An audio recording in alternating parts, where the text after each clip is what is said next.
In this video, I'm going to break down Avengers Infinity War. Oh, it's such a great movie. I miss Marvel when they made good movies.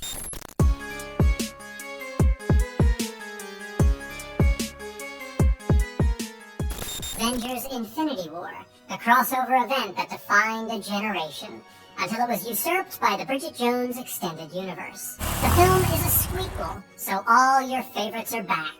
Spider-Man, Thor, Elon Musk, Shrek, Girl Shrek, Catman, this guy, they're all back. Infinity War follows Thanos, brother of Grimace, who loves collecting rocks. He loves them so much he straight up murders Heimdall and Heimdall's friend, while Shrek hightails it back to the swamp, aka Earth.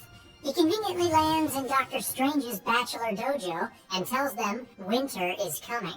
And it does, in the form of Thanos' kid brothers. The Avengers protect Strange's bling and take the fight to space, the final frontier. For humans.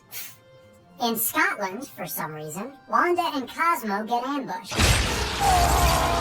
But Captain America, Black Widow, and Black Man use their karate powers to sufficient effect. Cosmo suggests they cut the stone out of his head, so they head to Africa for a little medical tourism. In space, the Galaxy Friends assault Thor in a hit and run, and with all their combined might, they decide to split up.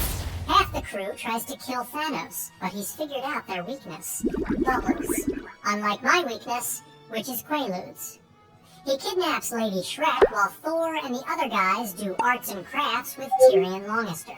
Spider-Man and Elon flash freeze Voldemort and then crash land at Thanos' ranch along with these guys. They concoct a plan to get back Thanos' oven mitten, while Strange has a math seizure. Lady Shrek and Shrek Sr. meet Sunburn Guy, who tells him he's got to pawn his daughter for some rock. Over in Africa, the other kids unleash their army, which they've just decided to use now.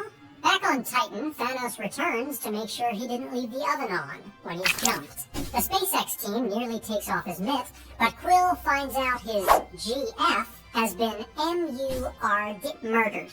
That's faster. Their plan goes to crap, Elon gets knifed, and Strange gives up his chain.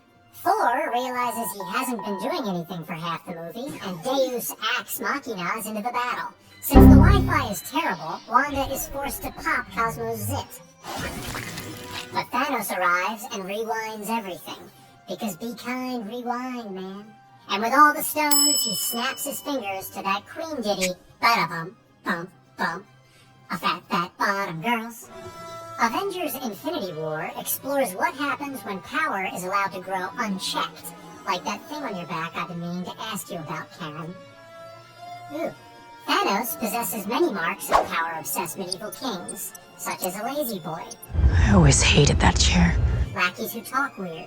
No other being has ever had the might, nay the nobility, to wield not one, but two Infinity Stones. And a jeweled gauntlet like the King of Pop, Michael Jackson.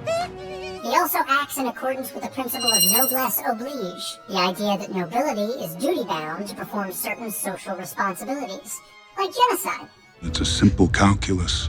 This universe is finite, its resources finite.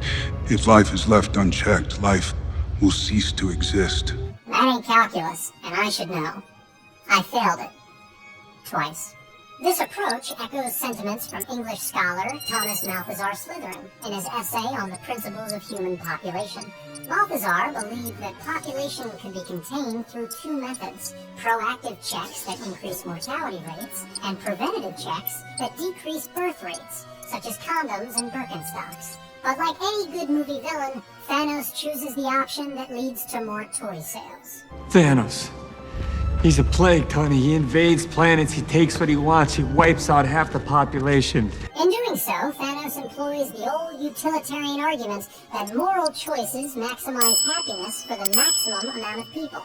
By this logic, murdering half the population is preferable to the whole population killing itself. Going to bed hungry, scrounging for scraps. Your planet was on the brink of collapse. I'm the one who stopped that. You know what's happened since then? The children born have known nothing but full bellies and clear skies. It's a paradise.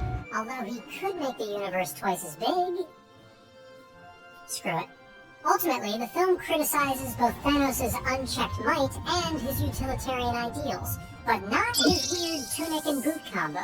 His quest for power forces him to choose between ambition and familia. The hardest choices require the strongest wills.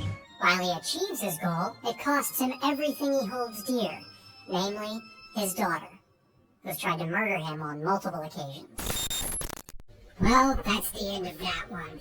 By the way, the algorithm is detecting that if you liked this video, that you'll like this one too. So definitely let me know. And don't forget, I'm JINK A.I, your comic book community host, and thank you for watching.